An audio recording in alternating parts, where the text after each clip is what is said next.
get this thing rolling. Hey everybody, Tim from Alpha Wolf Trading coming at you with another CEO interview, this time with a company that I've been involved with for a very long time, has had a recent change at the helm. What was it? Sam, has it been a couple of years now? It's about 2 years, yeah. About 2 years, okay. Lightpath Technologies is the name of the company, and the ticker symbol on the NASDAQ is LPTH. And Sam, I want to thank you for coming in to do the interview. I think that you have had some pretty important recent news announcements, and I don't think the street is really giving you the credit that the company deserves for the announcements, and I think the impact that it'll have on the company long term, right? Yeah, absolutely. Yeah. Before we go there, why don't you give me a little bit of background about yourself and how you wound up here at Lightpath? Sure, absolutely. And thanks for having me, Tim. I've followed your work and excited to be here and to be able to share some of the story. Myself, Sam Rubin, have been just about 2 years and a month, give or take, at Lightpath. I actually joined Lightpath four days before the world went into lockdown. So I managed to meet about 10 people in the company and then didn't see anyone for about 3 months. So quite an interesting way to start. My origins come from Israel, where I grew up. I got my technical education in Israel after doing my military service there. I later had a startup company in optical communication. Now, this is the late 90s. Having a startup company is kind of a national sport in Israel. So I did that too and built up a pretty nice company in optical communication, sold it to a telecom provider together with another Israeli startup. We merged the two of them. And then went off to the US, got my MBA at NYU Stern School of Business. Probably one of the only people in the history of Stern School of Business that actually went into manufacturing and not into investment banking or consulting. So in the annual reports of the business school, I was at 1 dot, that is the outlier always in the industries and the positions. Had a great time there, joined Four Labs, which is today a large company in our field of photonics, optics. And I joined it in 2005 when it was about 30 million, 40 million in revenue. Over the 15 years I was there as really the right-hand man of the CEO, we grew it to $500 million. It was a hell of a ride, included spending 6 years of my life in China, building what is today a $100 million operation there, expanding and doing many acquisitions and integration of. And from there, I eventually moved on to Lightpath, both because I saw a great opportunity in the industry that Lightpath can play a major role in, and because the owner and CEO of Four Labs really didn't want to step down yet, so I had to move on. So, are you a competitor to your previous employee? No, so we're a vendor to Four Labs, and okay. You know what is interesting in this, and I've spent, as you can understand, my entire career in the optics industry. And I got to see a very interesting transition at the time at Four Labs. And actually what Four Labs does is very important to the story. So Four Labs is a catalog company of 20, 30, 40,000 different parts, which are really the sort of Lego pieces to any lab working in optics. So optics, or as we call it, photonics, is a very complicated multidisciplinary area. It is, shooting, it's not just as the visuals might indicate, shooting lasers to the stars and such, but there are many different aspects. In fact, any company working in optics probably has multiple people in physics, electronics, chemistry, computer sciences. There's just many different elements to it. And So when one does work in R&D or develop something in optics, the setups that are needed are very complicated. The hardware part in optics, the mirrors, the lenses, what you build in the lab and so on are critical. That is really the implementation of it. A very different science compared to, say, programming and FPGA as such. So this is a science where you work closely with the hardware. 4Labs provides the hardware for all these experiments in the lab. So when you're building a prototype, when you're doing research or development of some new technology, or you want to build a new laser rangefinder, for that matter, you start with a fairly large setup in the lab on a special tables. It's vibration isolated and large and has hundreds of different components. So you go to a company like 4Labs to buy it. Now, why is that important? I'm not trying to advertise my previous employer, but rather what I saw there over the 15 years I was there, a very significant shift in the characteristics of who the customers are. So when I joined 4Labs 2005, I'd say more than 70%, probably close to 80% of the customers were in research and development. They were mostly in academia, doing basic research, developing core technologies that could be used later on somewhere. The other 20% were companies implementing optics in their products. By the time I left 15 years later, 2 years ago, it just about flipped, almost the opposite way. And it actually makes sense. If you look around your room, your cell phone has at least 3 cameras in it. Every one of them has at least 7 lenses there. If you're wearing a Fitbit, your heart rate monitor, your blood pressure, not blood pressure, your oxygen meter, they're optical. If you're going into, well, today, thank God, we don't need it anymore, but 2 years ago, if you would go into stores, they would measure your temperature with one of those contactless devices that's optical. So 20 years ago, those things did not exist, right? I mean, my Nokia phone 20 years ago could barely capture a blurred image of something, maybe. That change is very, very significant. So you're taking an industry that was really a niche technology of optical engineers selling to optical engineers. At 4Labs, which again is a provider for all the R&D equipment, most of the customers in 2005 knew optics inside out, understood it, were experts in it, right? This is people that is their profession. Fast forward to 2020, most customers, optics is just another technology for them. The company implementing, adding optics to their product, adding a camera or adding a laser rangefinder or you name it, most of them, their core business is not optical. It is in data processing, it is in the software, it is in the consumer, many different things, but optics is just one more technology. Now, as opposed to, say, if they need a FPGA in their product, if I go back to that, you need an FPGA, you hire a couple of programmers and an electronic engineer, and you can integrate it. You want to integrate optics into your product, you're not going to go out and hire 15 PhDs to do that. I mean, some would, but most companies don't. Right. And so this is a shift that got me so excited about it. And so the industry is going from really an industry of, as I would call it, optical engineers selling to optical engineers, to now optical engineers selling to companies that don't know as much about optics. And therefore, that creates an opportunity, because every change is an opportunity. Now, you can't go and enter a new market and say, I'm going to take a company like Lightpath and do something really different just because I really want it. I really want the company to do really differently, Sometimes it works.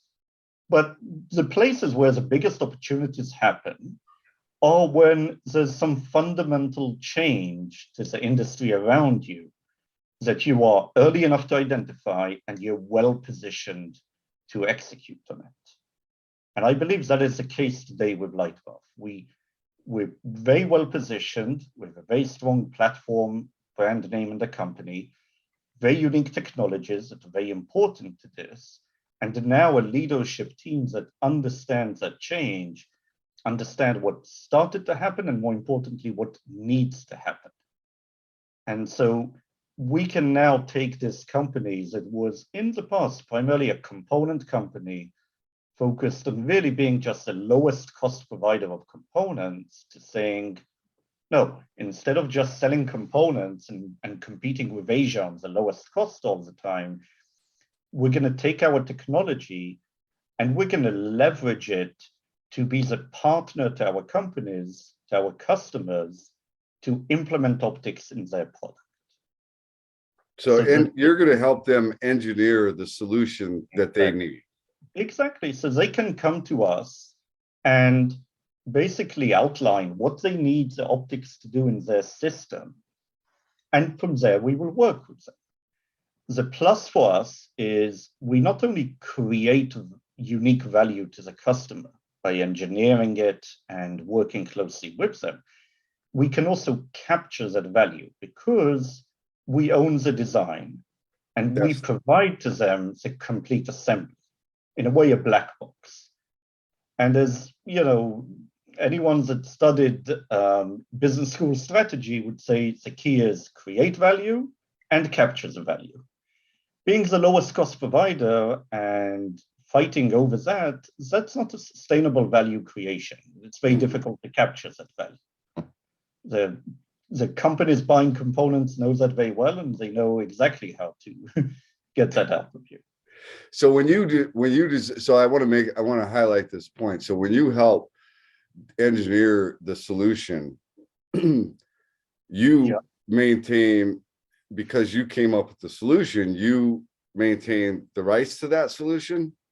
We maintain the IP or okay. You know, in this case, it would be the design blueprints. So most of the time, the IP is not patentable for those specific solutions. We have lots of patents and a lot of our IP is patentable. But when you design one solution, it's more of an implementation. But how you implement it is extremely important. It's not for nothing that the company would need to hire 15 PhDs. Right. Optics is complicated to a level that there's no one right way to do one thing.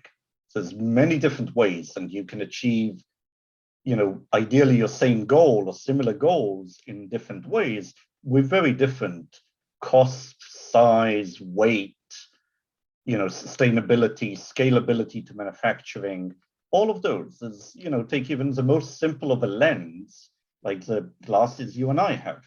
There's probably 10 different ways to manufacture that lens. Which one of the ways is correct really depends on what you want. Now, are you, Tim, gonna want to have anti-reflective coating? Do you want a lens that will last a year, or do you want 10 years? You know, very different.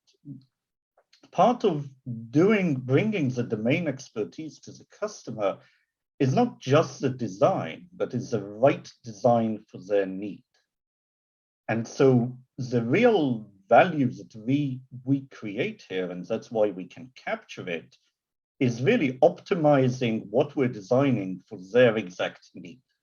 The thermal camera that, you know, next week we're designing for customer A is not going to be the same as what customer B is going to need a year from now, because applications are just very different. The cost point, scalability to manufacturing.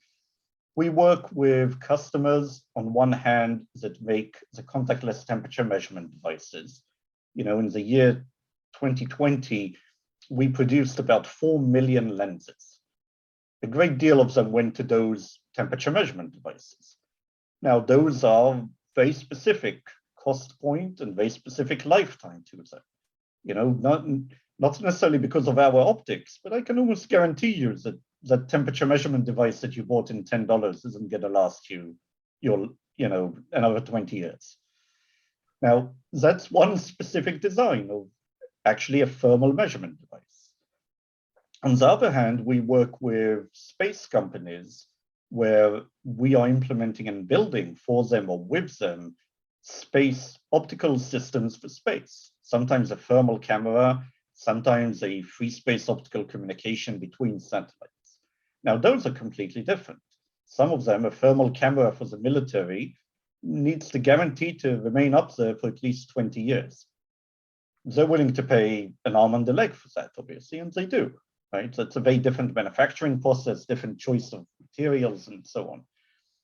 A free space optical communication between satellites, a space company that is deploying small satellites for communication is saying very openly, they're deploying them with the expectation of them lasting 2 to 3 years. And then they burn down through the atmosphere. So, first of all, designing something that will last 2 to 3 years in space is very, very different than 20, 25 years. And when you're burning it through the atmosphere, when you're done with that microsatellite, you also want to make sure there's no hazardous materials in it. You don't want, cyanide or whatever, nasty materials raining on you. Right. Right? There's some responsibility we all have to the environment. And so, those are just 2 examples, or 3 examples, but where the design criteria, the choice of materials, even the material in the coating, you'd be amazed what kind of materials go into the coating of the lens. You have an anti-reflective maybe on your coating. I have an anti-fog maybe. Very, very different materials. And some of them okay, and some of them are less pleasant to the environment. So that domain expertise of knowing what is the right technology, what is the right process, what is the right material, everything for the design, that is a complication in optics. And that also keeps changing because companies like us innovate and develop. We've licensed recently or received from the US government the exclusive license for the infrared materials that were developed at the Navy Research Lab. Sounds big and significant. I'll explain it a bit more, but essentially, those are very innovative materials that are going to displace a material called germanium. Which China has 80% of the germanium, right? Yeah. So last week I was in DC to talk about that and gave a talk about that and met with some congressmen. And, Biden administration has issued the Resilience of Supply Chain Executive Order, which is essentially saying, we're going to pour money into making sure the local supply chain is resilient and strong, not only for defense, but very significantly to defense. Most of the optical systems, until we came along with these materials, most of them, and until now, have been using germanium. The US imports 95% of the germanium it needs. That is, to put a number to it, I have it in front of me, the US imports 30,000 metric tons a year of germanium. 2/3 of that from China. The rest was coming from Russia, obviously not coming now. Not anymore. Yeah. And prices of germanium are all over the place. Right. In a 2-year period, in around 2005 to 2006, the price of germanium nearly quadrupled. And the US had no choice there but to pay those higher prices. Now, the material we have licensed and are now moving into production and developing their production readiness are not going to solve the entire problem. But of all of that germanium that gets used in the US, 25% of it goes into optics for infrared imaging. So these are the same thermal cameras, contactless temperature measurement devices, heat-seeking missiles. If you hunt, then the thermal scope, yeah. So if you hunt and you're going out to buy a scope, more than 50% chance that the scope you take off the shelf has our optics in it. So we provide more than 50% of the optics in the gun scopes. So all of that, has been germanium until now. That is the infrared optical imaging part. So 25% of that, 40, $50 billion a year market of germanium imported for processed, that is very significant. Now, do we say problem solved? We licensed it from Navy research labs and done? Far from that, right? We've been making chalcogenides, that's a type of material. We call it BD6 for simplicity, much easier to pronounce. So these BD, black diamond materials, we've been producing for a few years. The first material when we started producing took us 3 years to get it into sort of stable manufacturing readiness, I'd say. We've now licensed a dozen materials, We can't take now 36 years to do that. That's, none of us have that time. So we need to accelerate that. We also have, nice capacity. We're probably the largest producer in the US of this material. And we have here in Orlando the capacity to produce 10 metric tons a year. Now, go back to the number before, right? 30 metric tons a year. Right. Take only a quarter of that for optics, it's still 7,500. Way to go. I mean, the good news is enormous market potential. The bad news is and getting bigger. Right. Yeah. I mean, the market, let's just talk about that for a second. I mean, the use cases for the market are getting bigger, and I think higher demand, right? Yeah. You've got drones, you've got LiDAR that you guys are now. Thermal imaging in automotive. We have customers that we're working with and are actually already putting in some cars thermal cameras. Yeah. Right. So you've got them. Let me ask you, when you look at the overall, the TAM, the total addressable market for you guys, what do you see as the total addressable market? Well, so that's a fascinating question. My answer is usually that depends what day of the week, because optics, as you pointed out, is literally every day finding another application. So to give you an example, today, if we look only at infrared imaging, just today, this is even 2020 numbers, not even today, it was $8 billion, the TAM of infrared imaging. Got it. And that's just that. That's just that part, right? Right. Now, okay, look at that in detail, and you say, okay, that includes LiDAR, for example. All the LiDAR types, the cars, Luminar and such, implementing LiDAR in automotives, those are a form of infrared imaging. Well, that TAM is defined to be only a couple of $100 million.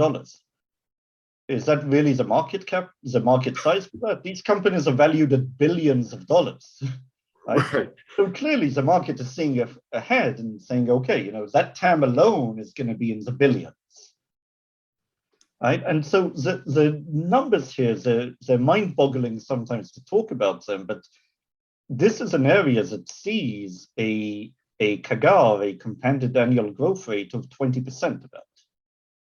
So, what is now $8 billion is going to be way different in only, a handful of years. Right.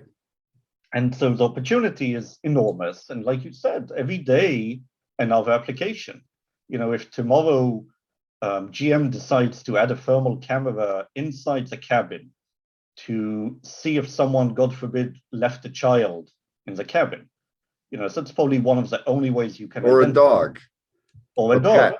Yeah. And then turns air conditioning on. And, so the companies that are doing it, there's actually a company that has tested that and implemented a small thermal camera in the car that is just looking for a heat signature of something live.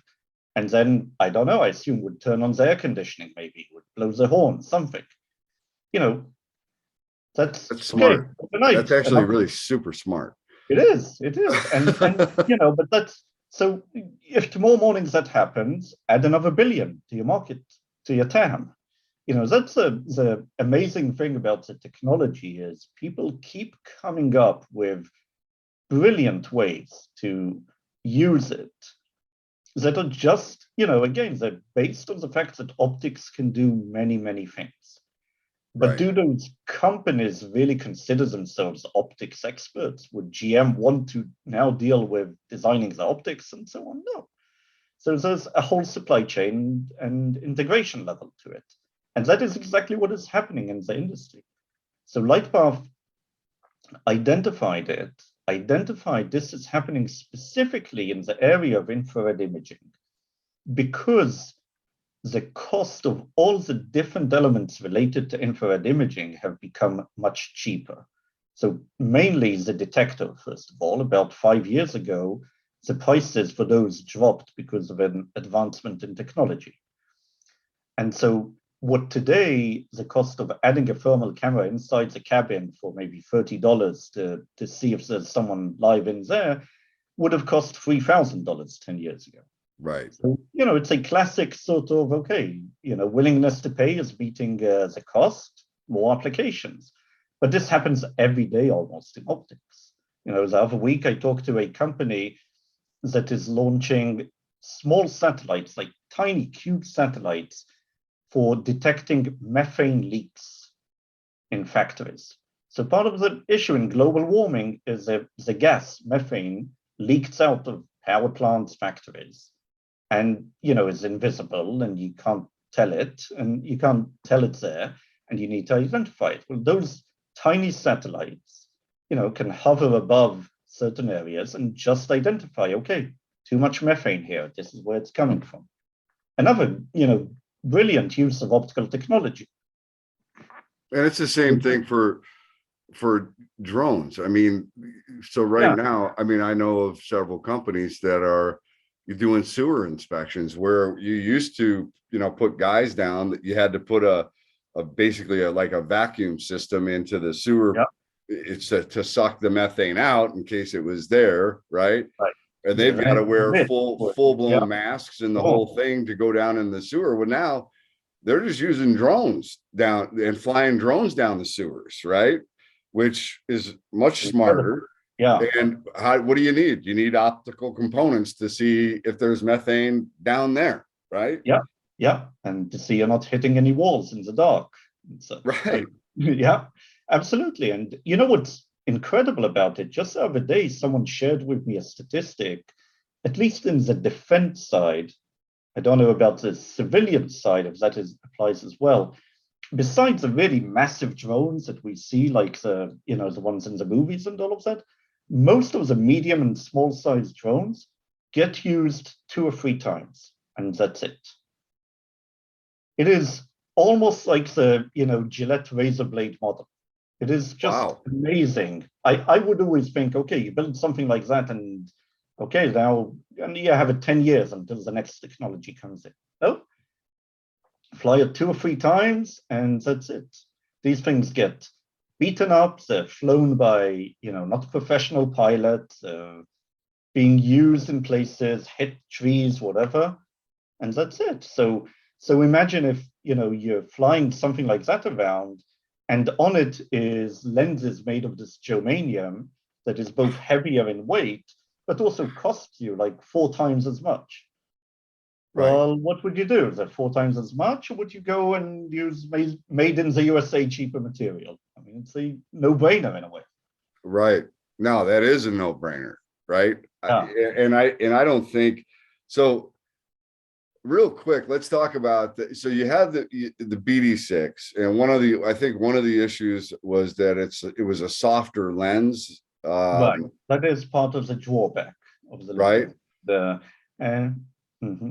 And then you came out with the coating, the right. DLC coating that made it basically impenetrable, right? Yeah, it's an amazing coating. I mean, we have a video we're going to put on our website soon showing one of our engineers taking a lens, banging it on the table, and nothing. Like she sees the lens afterwards as good as you.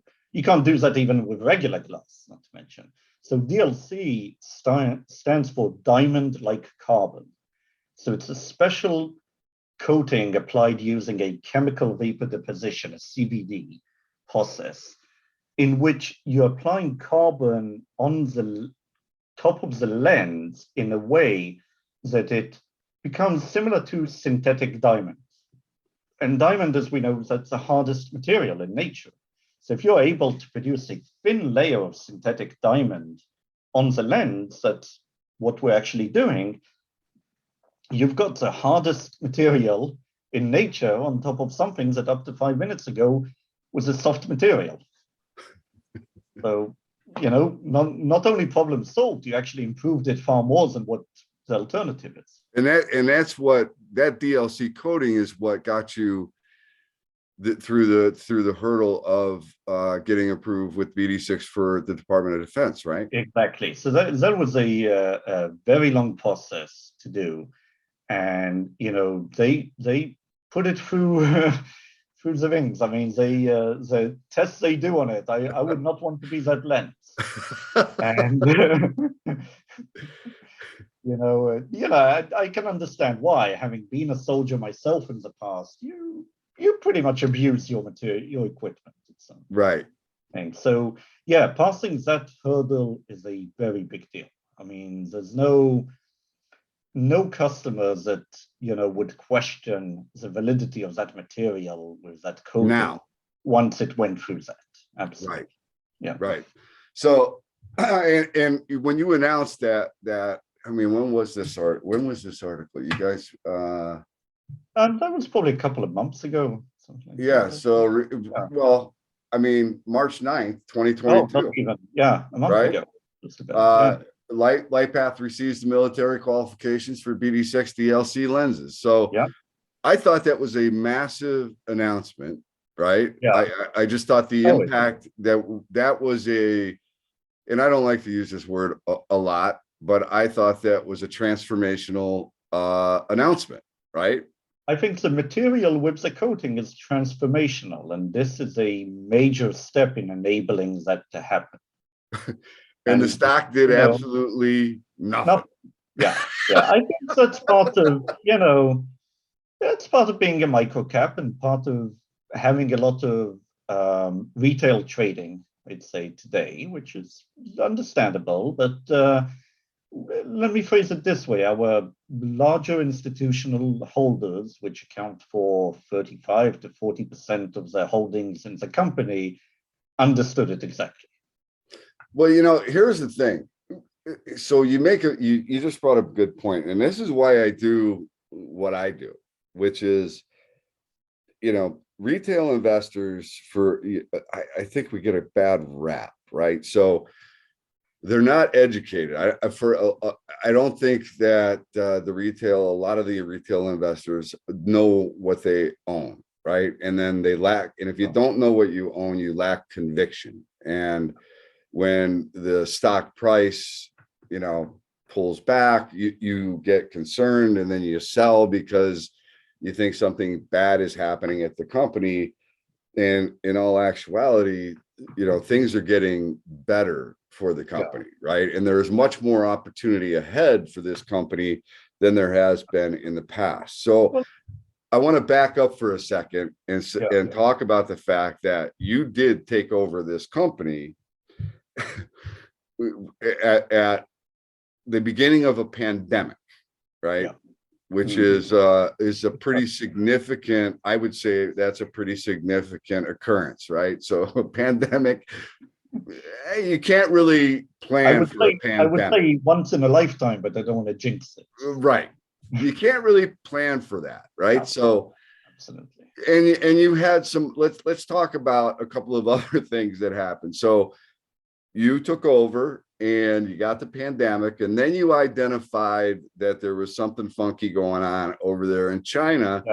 Yeah. And that you might have some embezzlement happening. Yeah. And I think when you mention, looking at the shorter term, understanding what is happening between the numbers, that's a perfect example. And, before I dive into it, I do want to say, while, we have our thoughts about retail investors and such, some of them are very sharp. I have on my website, there's a contact form that anyone can contact me directly, and I reply to it.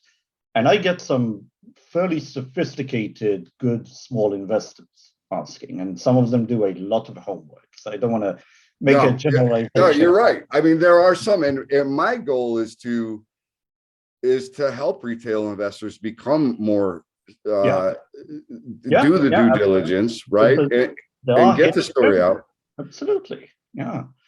So, you take China as an example, and I think that's a great one, because in the shorter term, one would look at it and say, oh my God, this CEO came in, took what was working okay as a facility in China, ripped it apart, replaced the entire management, cost him $1.5 million, took the company into a loss. For a company making $40 million of revenue a year, $1.5 million is not insignificant, and now needs to recover from that.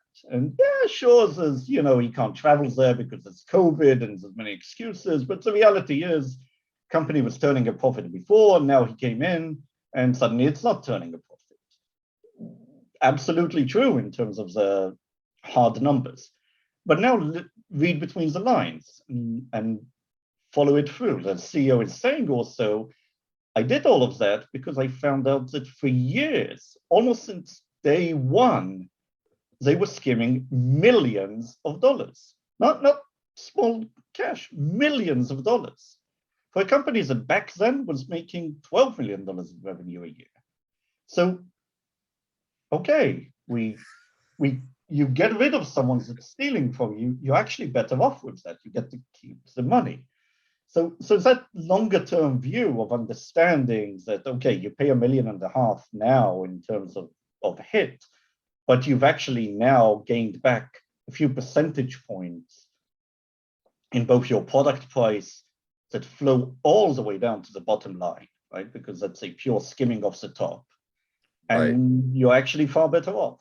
So that connection, I can understand people, it's hard to do without reading and researching it properly. Also, there's, just that much limit to how much a company can say. I cannot turn around and feed people with a teaspoon of this is how many percentage was stolen and so on. That's guidance, and we can't do that.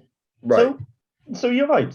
I think there's a lot of hidden gems. I, personally think Lightpath is one of them, which is why I went and bought 40,000 shares recently. But yes, so I do want to bring, it's funny because I wanted to bring that up. This is a site that I used to just one of the things that's very important to me is insider participation, right? Because I've never had a CEO that I've met that has come up to me and said, gee, it's always, our stock is undervalued and it's a great opportunity to buy it. And then one of the things I like to always ask is, well, how many shares have you bought in the open market? And then when you get those guys that come back and say, well, I've got a lot of stock options and grants. Okay, great. But how many have you bought? Because you just told me this is a really big, great deal. Yeah, exactly. Why aren't you buying it then? Right. So you have been a buyer in the open market, right? And I believe, let's see, there's a couple of directors that have been buyers. So I don't see any. Well, I saw 2 sells, I think, on this whole list. That was one director sold, and she actually just recently purchased back everything she sold. So it was more, right. So it was more of a temporary thing. Yeah. I love to see insider participation because that is telling me that, who knows better about the company than, I don't care about analysts. I don't care. What I care about is what are the people on the inside doing, and you are buying. So you are putting your money where their mouth is. And I think you probably understand the components of the business better than anybody else out there. Absolutely. Yeah. I would hope so. I would hope so too. Yeah. All right. So I'm glad we brought that up. Let's talk. You just partnered with Atalo Engineering, right? Yeah. Great customer of ours. Yeah. Okay. And Atalo is LiDAR. Yeah. So one of the products they do is LiDAR, and they do. So Atalo is a very interesting company. They own core technology and infrared, both in the imaging part and in the lasing part, and they do mostly defense work, but not only.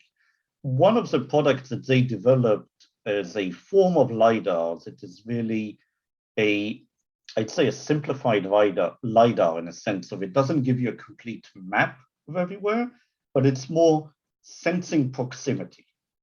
So it's a proximity sensor to make sure you don't hit something. Or in their case, they developed it specifically for drones that are autonomous drones for deliveries.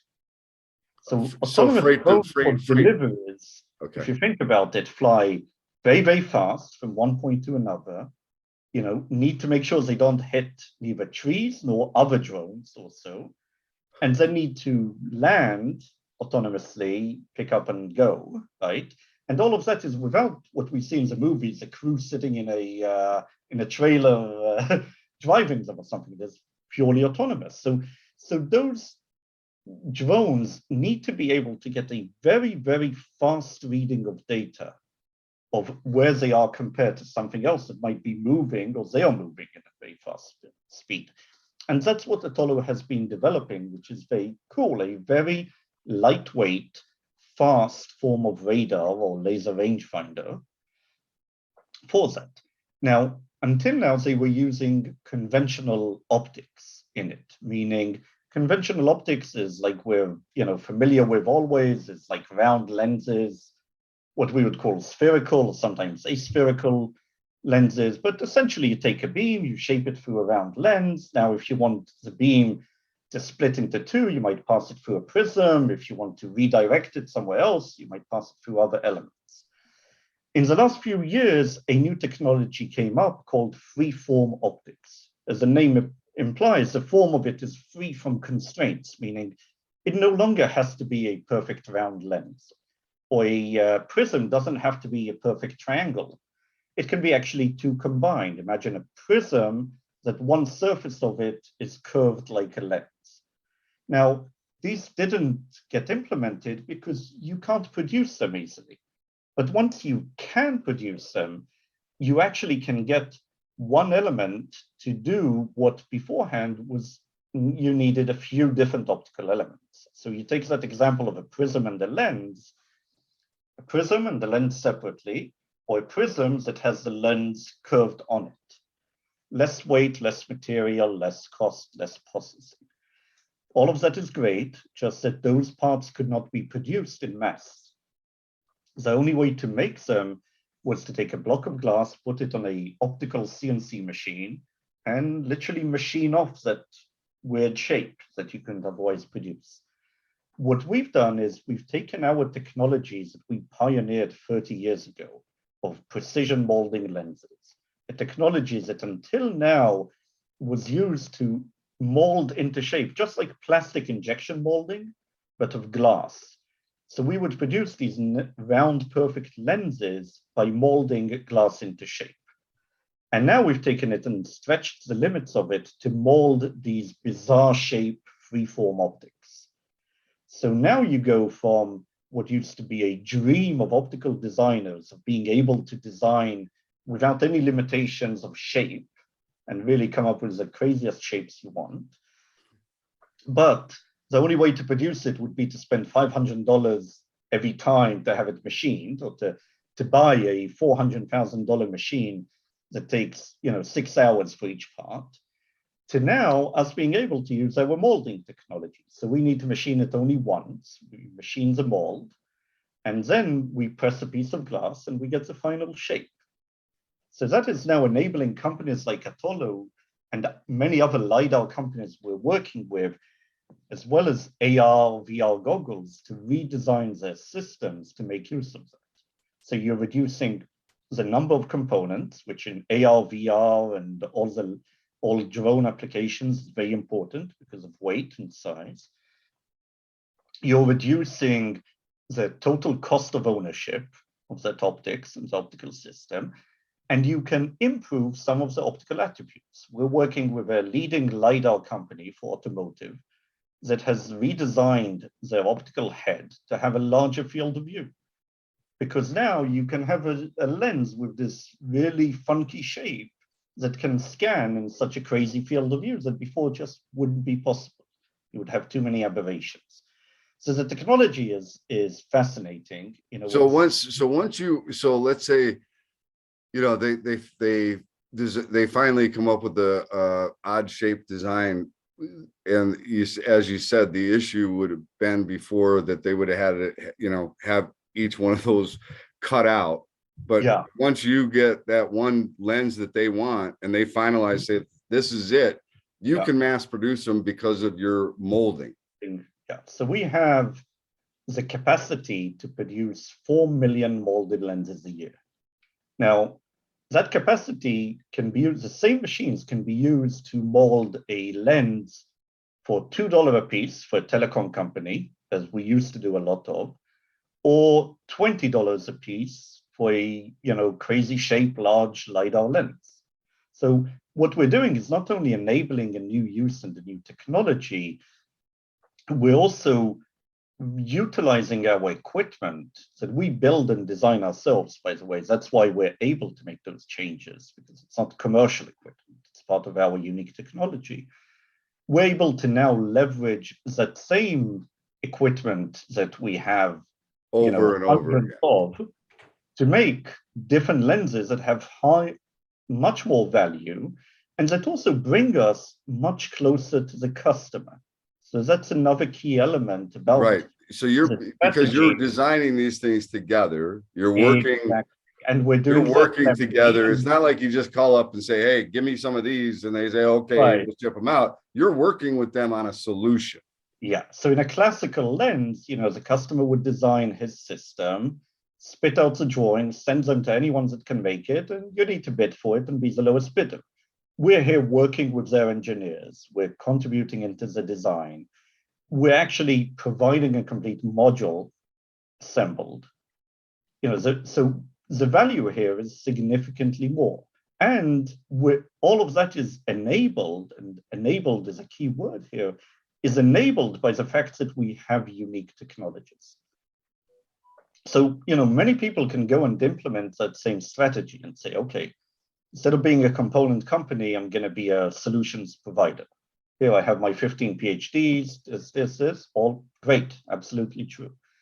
But what we have, and that's what we're focusing on with activities like these Freeform Optics technology and NRL, the NRL materials, is unique fabrication technology and unique technologies altogether that allow us to develop a better product for the customer. So can someone else go and develop for a LiDAR company an optical head that will scan? Yes, there are plenty of. Can someone else go and develop it with Freeform Optics? Well, they'd either have to come to us to buy the Freeform Optics, or have them machined one by one, or made them from plastic, which isn't going to survive in the environment you need. And if it's a thermal lens, they got to come to you for the BD6. They need to come to us for the materials. These Navy Research Lab materials are exclusively ours. Yeah. So the key is owning the key enabling technologies, and from there, building it up into being really the partner of the customer, not the supplier, but a partner to really create the value with your domain expertise. And we've already talked about the fact that there's probably new partners popping up every week. Absolutely. Yeah. I mean, we have, I mentioned in the last investor call, we had at that point 8 high-level projects, 8 high visibility projects we're working on that are enabled because of those technologies of freeform or materials, that each one of them has a potential of being a 10% customer, $4 million or above revenue a year. So, and we expect to see more announcement like the one from Apollo, and that's another thing, is the value we create is so high and so unique that the customer actually wants to advertise the fact that they're working with us. Right. So that, that's a significant, I mean, listen, I'm not going to bash the former management, but I can clearly see a difference in the vision and the strategy for Lightpath since you've taken over. Right. Yeah. And I have to look at it and say, I say to myself, if you are a company that is able to, I mean, if I look at what you came into and I look at this decisions that you had to make, And China probably was not an easy decision to make, but it was a decision that had to be made. I mean, there was just no question about that, right? So you did the hard stuff, and you did it through a pandemic. And I guess what this is what I say to myself: if the company is still continuing to grow, if I'm not mistaken, is the backlog at the highest point that it's ever been in, or has it been higher? It's been higher for a period. When we Okay. had more telecom work, but when the first 3 quarters after I joined, we were clocking in a 17% year-over-year growth. Now, this is a company that in previous years, 5% would be a strong year. So completely different rates of growth and activities. Absolutely. Right. And the backlog is sitting at, I think, what, 21 million right now, somewhere in that area. Something like that. I can't remember the last published number, but around that area. Absolutely. Okay. And there are opportunities that are being presented on a regular basis, right? Yeah. Absolutely. It's very, very strong pipeline. Like, nothing I've seen before in terms of the magnitude. And I love the fact that this coating or the product is made in the US, right? Yeah. I mean, we have manufacturing in 3 locations, but the BD6 stuff. The BD6 is produced in the US. All the technologies, all the core technologies are from the US. But part of what I did at the very beginning when I joined, understanding what is happening with the pandemic, is building redundancy. Other than the glass manufacturing that right now is only in the US, every single function and capabilities that we have has redundancy now. So we don't depend on one location. Now it's turning out to be, a good decision with, the temporary problems in China that they're having. But that wasn't the case before. The company exclusively depended on manufacturing in China previously. And if there's, which is, you're right, that was a brilliant strategic move. And if see, there are bad things that have happened from COVID, but then there are good things that have happened as well, I believe. If you look at, I mean, if you are a CEO and you are not looking at your supply chain or where you're getting all your product from, if you're not diversifying that so that you do not have what we have, then you probably shouldn't be in charge. You should probably go look for another job or something, because that is critical. Risk assessment, absolutely. Just like, we've now been implementing cyber protocols. It's annoying as hell. I every 2 weeks need to do the dual step confirmation on every device and thing, but we're protected now. Yeah. Right. Sam, I am so glad that you've taken the time to come in.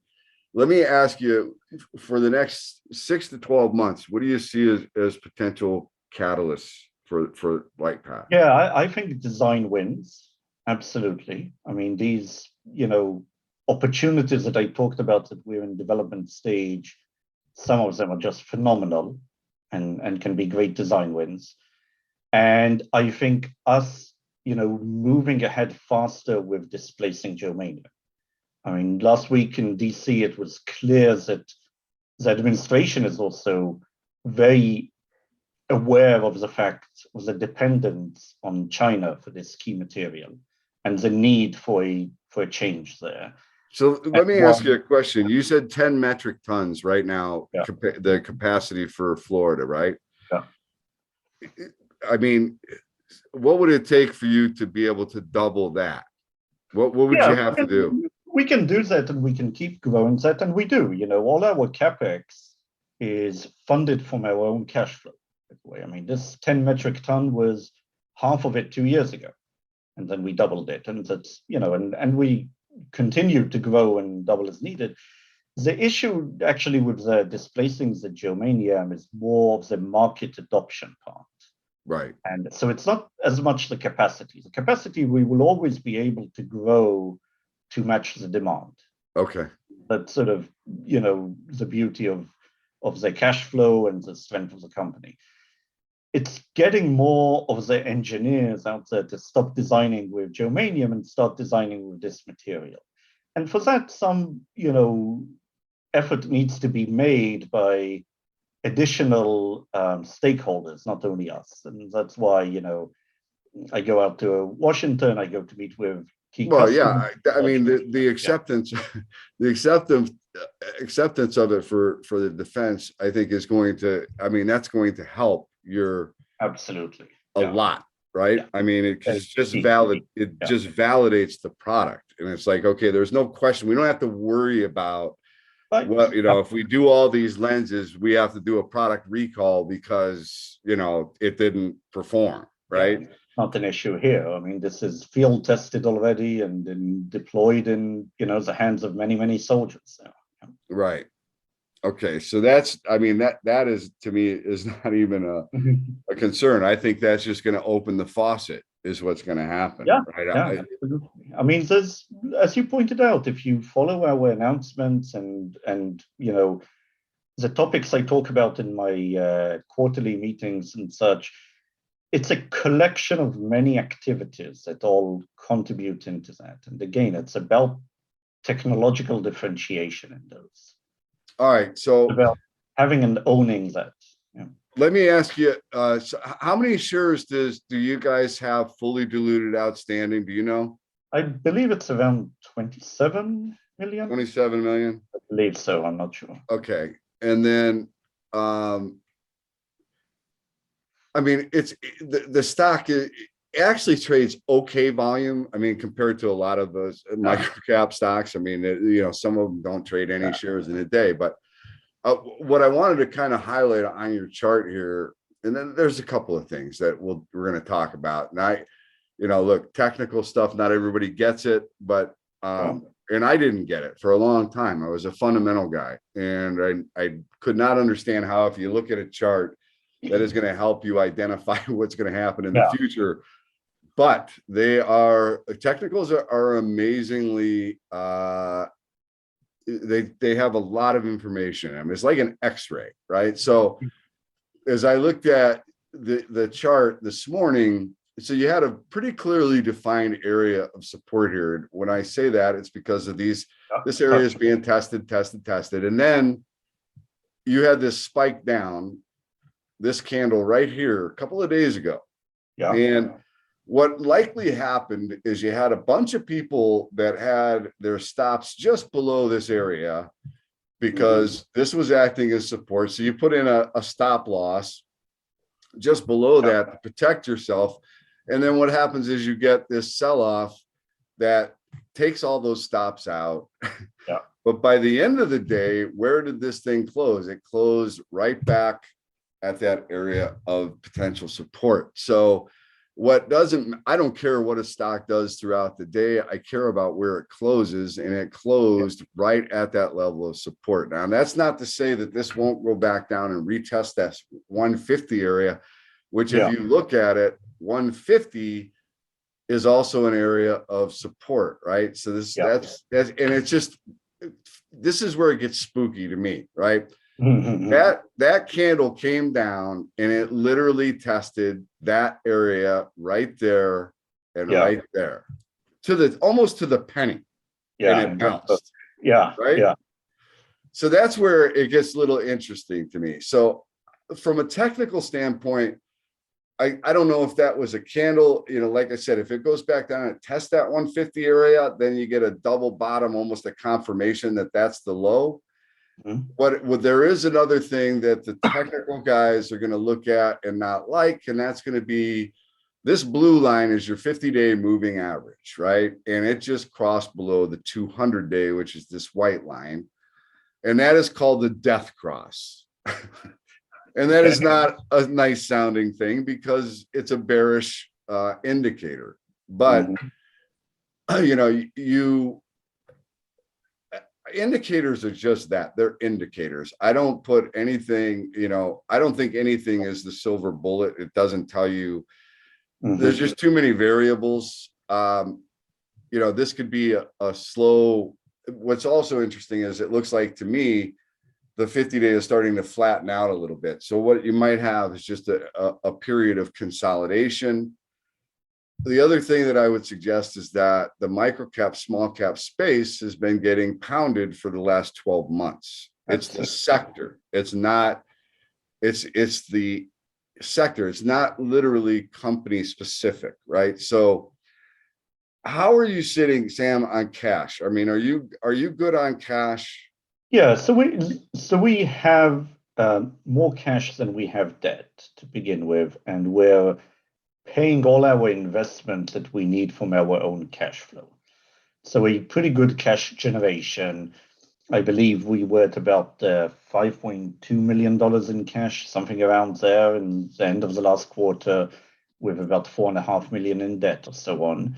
We are shopping for a new debt provider, but that's going pretty well, and we have a good interest from it. There's clearly the ability of the company to service the debt, and having a cash base that is higher than the debt helps a lot in that sense, right? I mean, we did file a couple of months ago, I think, an S3, a shelf registration, out of good housekeeping. That's something I was pushing for from the day I joined. We had to go through a few changes in the company, brought in a new CFO, changes in the board of directors. That's all part of refreshing the company. The chairman of the board that was the chairman and director since pretty much the day the company went public 25 years ago or so, retired, as well as another director. We brought in some new director, brought in new CFO. So, part of that, of getting your house in order, is also housekeeping. And that's a shelf registration. Might have spooked people a bit, as it always does, but I think it's clear to people now, after time passed, this wasn't a heist for money or something, trying to dilute shareholders overnight. Right. Every time anybody sees an S3 file, it's like, oh my God, it's coming, right? They're going to dilute the shareholders. And I understand that, but they also have to understand that is good housekeeping, because look, you don't know what's going to happen. Maybe a war starts, and maybe inflation, I mean, well, I even look at it from the positive point of view. Maybe some great acquisition shows up. Exactly. We get an order from DOD for 20 metric tons of glass. Those are things you need to find. Right. There are good reasons to have the S3 in place as well. It's not just like we're going to dilute the shareholders because we can't make any money. That isn't the case, right? I mean, there are good. It's so funny. Wall Street is really good at, teaching retail investors don't buy low price stocks because they're not good companies. They're low price for a reason. Well, that's not true. There are good companies that are low price stocks, just like there are bad companies that are high price stocks, right? It's knowing what you own. And that is what is important. And as I look at this story, I see tremendous opportunity. I see a growing TAM, like you said, almost daily, new opportunities arising. Exactly. I don't think that's going to change. I think it's only going to get bigger, because I do think autonomous is going to get bigger, and autonomous means a whole bunch of lenses. you have to have sensors everywhere, right? Absolutely. Yeah. So I think this is, like you said at the very beginning of this, Lightpath is positioned extremely well with unique proprietary items, right? That are made in the US. Yeah. I mean, freeform lenses, molded. I mean, all of this, you are positioned extremely well. Yeah, I believe for so. some very fast growing opportunities. So, and you're in good shape. Yes. Have there been some stumbles? Yeah. The guy had to deal with the pandemic and embezzlement. So, and now he's still dealing with the pandemic because China shut down, right? Yeah. But you've made a lot of strategic, this is a chess game. This isn't, right? This is the long term. And you've made some really, really good moves. Thanks. And you've gotten approval with the Defense Department, which I still think was like, I can't believe the stock did not have a big run off of that, right? But that's okay. That's all right. I'm a patient man, right? These things are going to start at some point, I believe, will start to materialize in the share price, right? So, Sam, what I would like to do, I'm going to wrap it up, unless you feel as though there's something. Oh, thanks. I think you're a good salesperson to us. You identify it well. You read it very well. No, I like the point. You're absolutely right. There are things that, hiccups that happened in the first year or so from the need to clean up. Would there have been things I would have done differently? Absolutely. We all, have things we'd have done differently. Given what we had and given the unforeseen issues, I think the team handled it very well and cleared all of that. All of that is behind us. Changes, a whole new management team, changes in the board of directors, aligning our own compensation directly to shareholder return, so simplifying our stock plans, everything, I think, is exactly pointing to that. Right. No, you're positioning for the long term. And, I think, like you said, watch for the announcements, and I'm not telling anybody to buy the stock because I'm not a financial advisor, but I would suggest that this is a very interesting level. If it were to go back down to $1.50, I'm actually a little upset because I did not catch that drop. I wish I would have. You know what the annoying thing? It always happens in the blackout period when I can't buy shares. Right. I mean, that really bothered me when I saw that candle this morning, because I was like, why didn't I have a limit buy-in on that? But that's okay. I think this is a great level. Yes, you have the death cross, but I do not think that this company is on the threshold of going BK. And, there's not a whole lot of room left to the downside. So I think your risk reward here is potentially quite substantial, but that's just my opinion. That and $5, you can go buy a pretty decent cup of coffee. So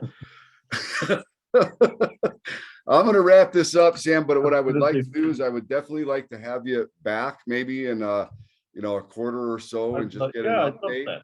Right.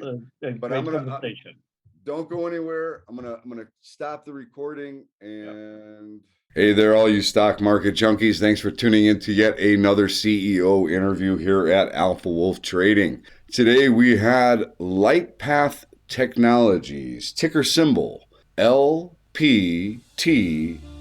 Sam Rubin, the CEO.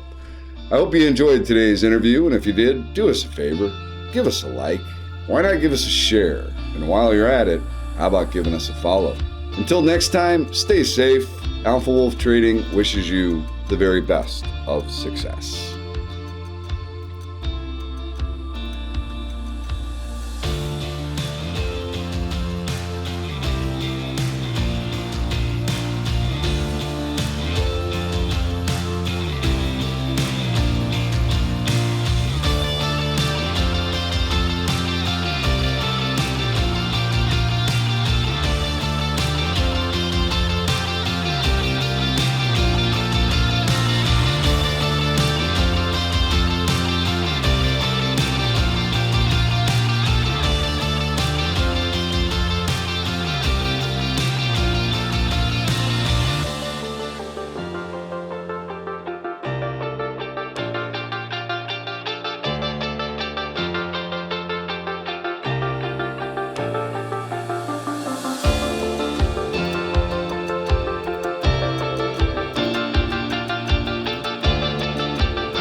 Hey there, all you stock market junkies. Thanks for tuning in to yet another executive interview here at Alpha Wolf Trading. Today we had John Allerwerther from Genius Brands International.